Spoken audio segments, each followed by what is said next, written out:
Oi, gente, boa tarde, como é que vocês estão? Espero que vocês estejam bem, certo? Vamos iniciar mais uma segunda-feira com a nossa aula de português.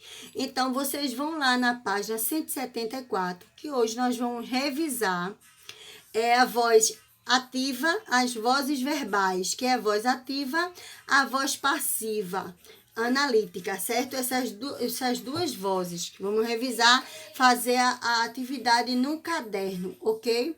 Então, vamos fazer uma revisãozinha dessas duas vozes, incluindo as vozes verbais. O que é vozes verbais?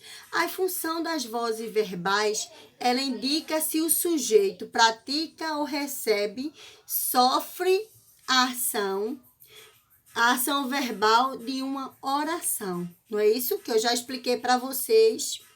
Então, já na voz ativa é quando o sujeito é agente, isto é, pratica a ação que é expressada pelo verbo. Que expressa pelo verbo.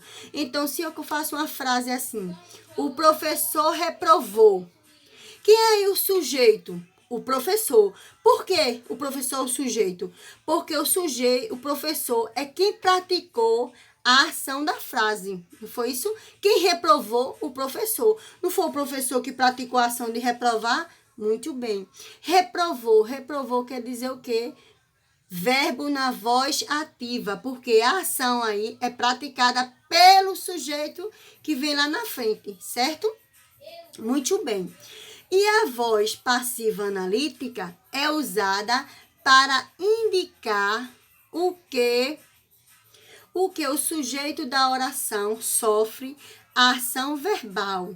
Então, quer dizer o quê? Ela representa a seguinte estrutura: sujeito paciente, mais verbo auxiliar, mais particípio, mais preposição, mais agente da passiva. Então, nessa frase passiva analítica, ela tem sempre uma preposição.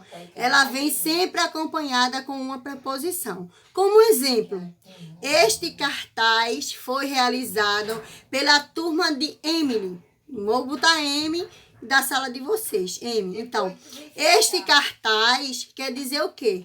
O sujeito paciente. Foi é o verbo auxiliar. Realizado é o particípio. Pelo é a preposição, certo? Pelo é preposição. Turma da M é o quê? Agente da passiva.